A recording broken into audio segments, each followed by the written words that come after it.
Football is football. Like, we overcomplicate it. We put all these buzzwords in. We do all these things. We're just in an era. We've been in an era with all these managers. They talk and they want to play this open, expansive football. Your team is getting pumped. You're losing games. It's not working. There's a falsehood in this whole philosophy stuff.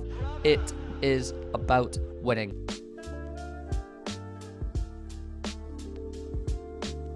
What a day in Edinburgh. What a day at Tynecastle. What a day for Gorgie. What a day for Hearts. Unbelievable performance yesterday alongside an unbelievable result against the champion Celtic. I think it's something we probably all felt was coming. Whether it would actually happen or not is a different question. You never know. There's been so many times moments like this happen in football games where a team that is an underdog that's doing something special comes up against the champions or something. They've got the momentum and everything, but it just doesn't quite happen, and it absolutely did for Hearts, and it was an incredible game. Look, I think Hearts and under Derek McInnes, I've said this before, they just do everything as you should do in the game. They use Tynecastle to start with. They start off on the front foot, something they didn't do in the Edinburgh Derby where I was there, where I really thought they would. They use Tynecastle. They're on the front foot. They're pressing Celtic like mad. They're absolutely at it, and they get the reward and they get that early goal. And that's exactly what you want and what you need in these fixtures, right? When you're at home, get the crowd up, get the early goal, and get the other team thinking, shit, we're in for one here today, which Celtic really were. And it's a great move and everything like that, but it's a shocker of an own goal in the end, isn't it, really? Schmeichel makes an unbelievable save, and, they just can't keep out the net. It's kicked in the own goal, and Hearts are off and running, right? And it's absolutely amazing. And in Celtic, I do feel like their goal was actually pretty vintage Celtic. It's quick play from one side to the other. It's a good move, and it's a good finish from the captain, Cal McGregor.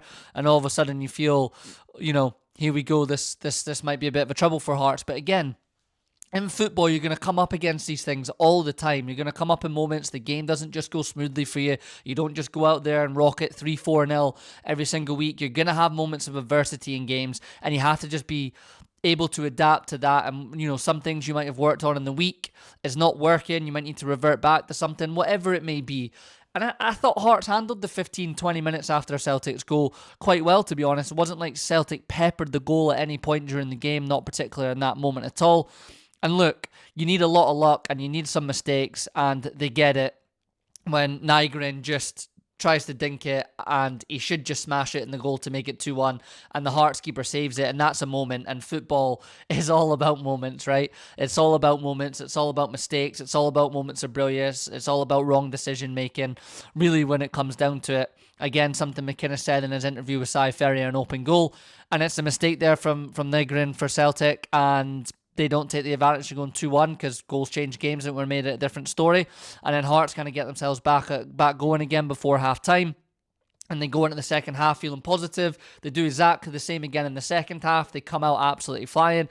Kizadiris, who, I seen him live at Easter Road. It wasn't the greatest game at all. But 1v1, it's that type of player and that type of winger that you all want your team to have, that you all want to watch. Just stands people up, runs at them, can go down the wing, can come inside. Nightmare for a defender.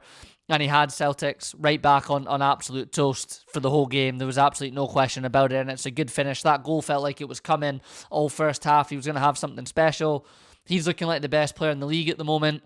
I've said this before, Braga, him, Shankland, as a 3, I'm taking them over Celtic's strongest 3, and I'm definitely taking them over Rangers' strongest starting 3 this season. And look, Hearts have got goals in them. We've seen that in the other videos I've done. How many goals have Hearts scored now? Let's have a little look at it in the league. But I've seen that in the other videos, that Hearts have scored so many goals. I mean, that's them now on 22 goals in 9 games, right? It's huge for you. It's huge for you. It's the most obvious thing to say, but they've got goals on them, that front 3.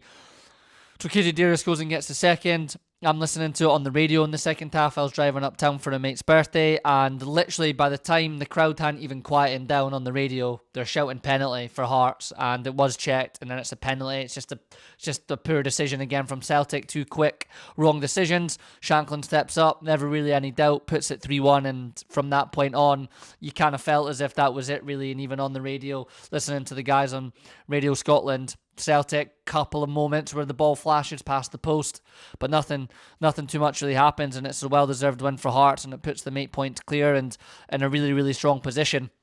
I think, look, Hearts fans, be absolutely buzzing going to work today if you haven't taken it off from being out with all your mates, absolutely steaming and all that. But go in there bouncing. I've seen a lot of stuff on Twitter. Again, that's not a good place to gauge it necessarily all the time, but there's a lot of kind of cockiness and stuff like that. Just keep your feet on the ground. It's 9 games in. There's 29 more games to go. It's a long season, and you're gonna have moments where you're gonna get injuries, or I've seen like Halkett and Finlay both pick up yellows yesterday. Like, there's going to be games where they've got 5 yellows and they miss a game and someone else needs to come in. And I know the Heart squad's strong, or Kizadiris is out of form, or Shanklin gets injured, or you can see the goal somewhere early or late on that you don't expect it when it's 0-0 or something and you're behind and you're having to really chase it and go for it with a few minutes to go. Like, there's 100 million different scenarios that could happen throughout the season, and as we start to get into these winter months now, the clocks have changed and the football's on a consistent basis.